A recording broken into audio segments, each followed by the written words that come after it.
All right, let's do this. Time for a deep dive into fitness, everybody. I've been going through all the articles you sent about creating a fitness routine and Oh, yeah? yeah.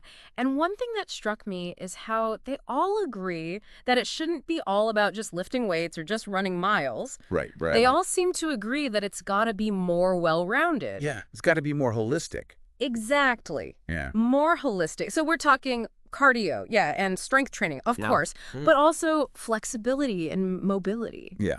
It's like they're saying, we want you to be strong, yeah, but we also want you to be able to, like, I don't know, touch your toes Uh-huh. and move around without feeling stiff or, Yeah.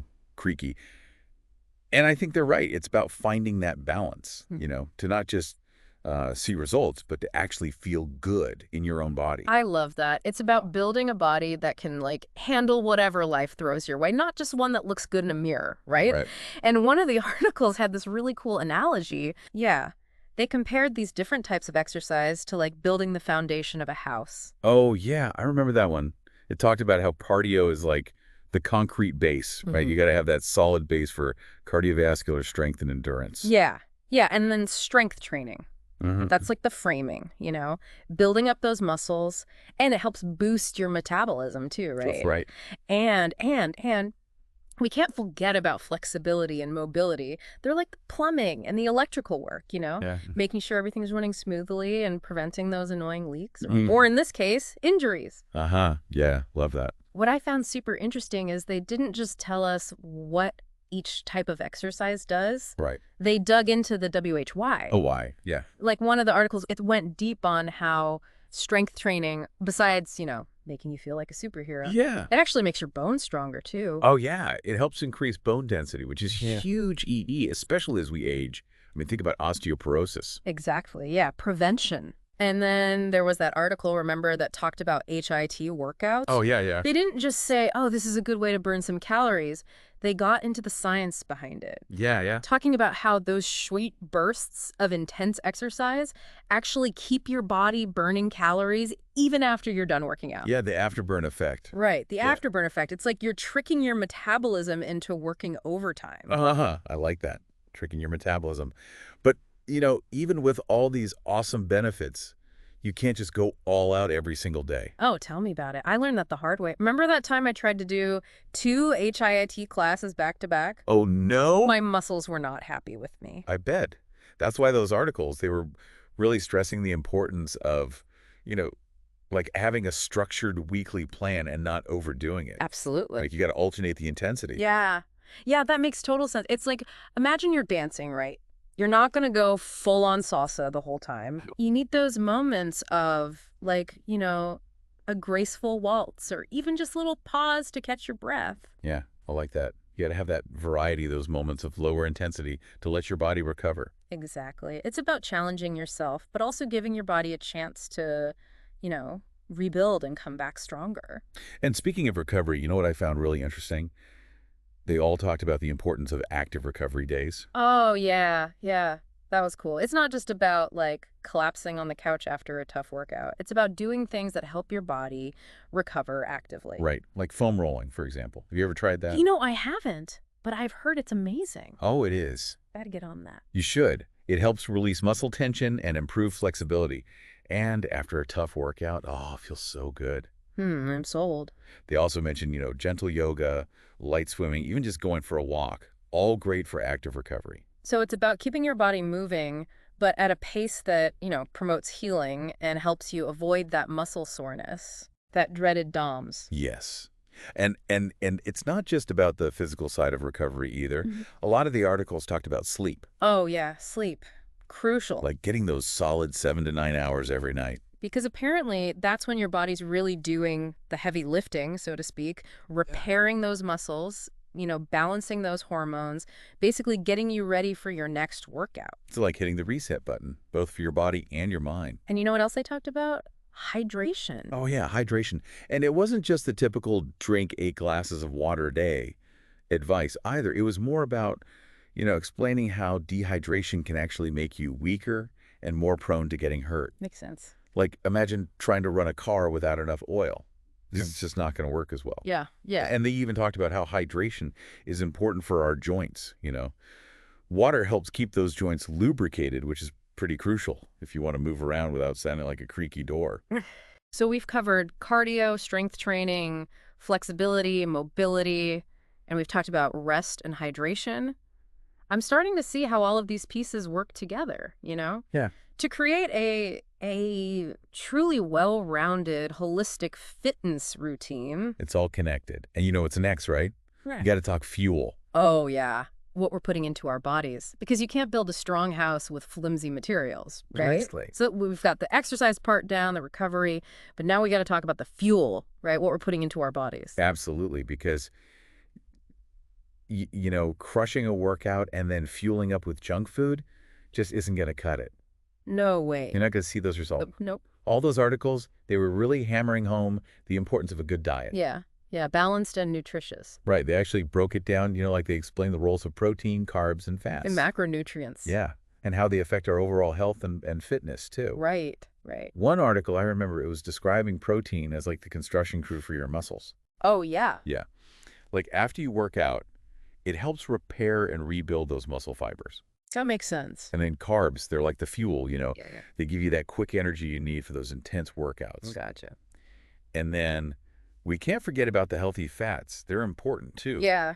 They're like the oil that keeps everything running smoothly. Oh, I like that analogy. Right. They help with hormone production, and they give you that sustained energy for longer workouts. So it's all about balance. Balance, exactly. And it's not just what we eat, but also when, right? Yes. Timing is key. Remember that part about how important it is to eat within like 30 to 60 minutes after a workout? Oh, yeah. The golden window or something, right? Yeah, the golden window. To help your muscles recover. Exactly. That's when your muscles are primed to like soak up all those nutrients and kickstart the recovery process. So what should we be eating during that time? Well, they give a bunch of good examples, like a protein shake with a banana or Greek yogurt with berries, or even just a simple turkey sandwich on a whole wheat bread. Easy enough. Yeah. It doesn't have to be complicated. But even with the perfect diet and exercise plan, we need something else to keep us on track. Oh, absolutely. We need goals. Yes. Because saying I want to get fit, well, that's pretty vague. it is. Yeah. So the articles were all about setting SMART goals. Smart, yeah. Specific, measurable, achievable, relevant, and time-bound.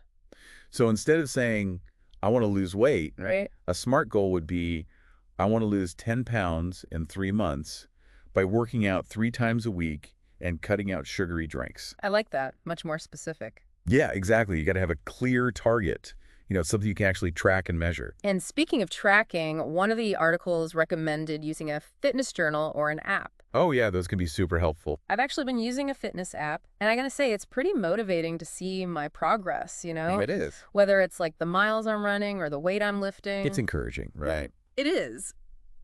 But, all this hard work, it shouldn't feel like a chore. No, definitely not. We gotta find a way to enjoy the process, too. Absolutely. And, those articles had some great ideas for making fitness more fun. Oh, yeah. Like what? Well, one article talked about trying out different activities, even some like out-of-the-box stuff. Oh, like what? Like rock climbing, martial arts, or even dance classes. I love that, trying new things. Right. It's all about finding what you enjoy, what makes you want to move. Makes sense. And they also mentioned, mixing things up to avoid boredom. Oh, yeah, we get used to routines so quickly. Exactly. Our bodies are smart. They adapt. So you got to keep them guessing. Right. One article called it cross-training, which basically means doing different types of workouts throughout the week. Yeah, so like one day you might do yoga, another day you might go for a run. Exactly. That's cool. Yeah.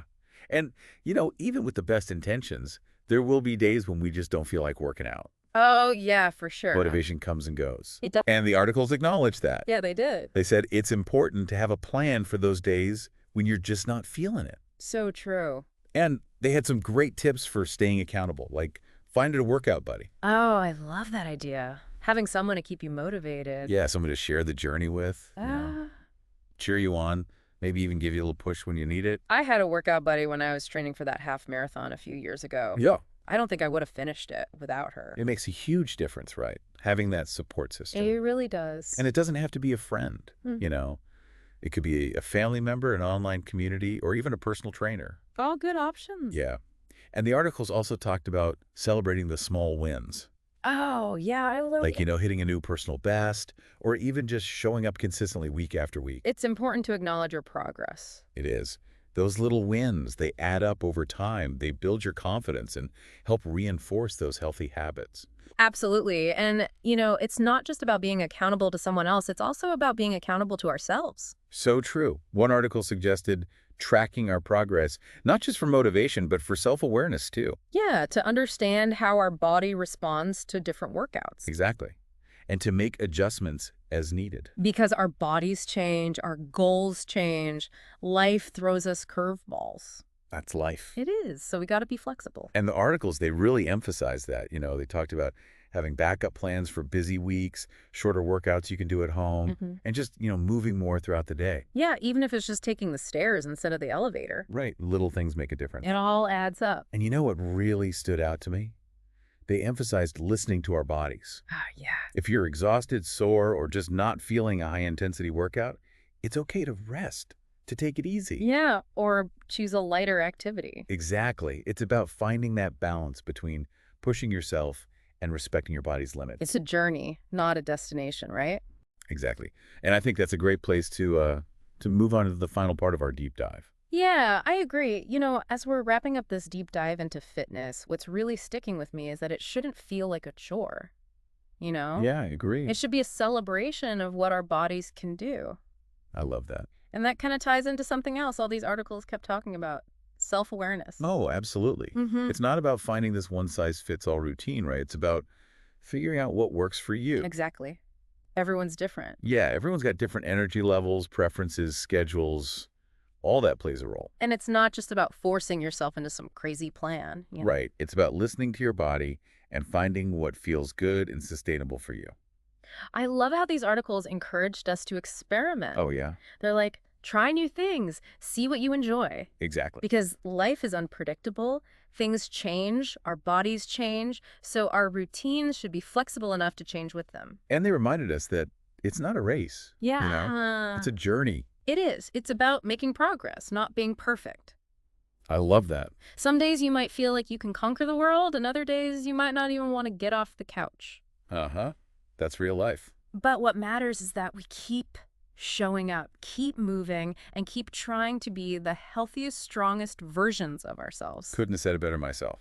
It's been awesome going through all these articles with you. Me too. It's like we've been given this toolbox filled with tips and strategies for a better fitness journey. Totally. A toolbox for a healthier, happier us. Something just popped into my head as I was thinking back on everything we talked about. Oh, yeah. What's that? It wasn't really mentioned in any of the articles, but it feels like a natural extension of what we learn. Okay. I'm curious. Well, we spent a lot of time talking about physical recovery. Right. Rest days, sleep, hydration, all Exactly. that good stuff. And we even talked about mental recovery. Mindfulness, stress management. Yeah. But what about emotional recovery? I see what you mean.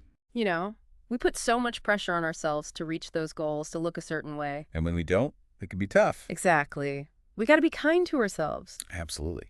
We need to show ourselves the same compassion we'd show a friend. Exactly. So while it's awesome to celebrate those victories, big and small, Yes.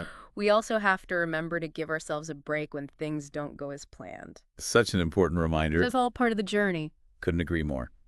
Well, I think it's time to wrap up this deep dive, don't you? Yeah, I think so too. But before we go, we want to hear from you. What was your biggest takeaway? What's one thing you're going to do to build a fitness routine that works for you? Share your thoughts with us in the comments. Until next time, keep learning, keep growing, and keep moving.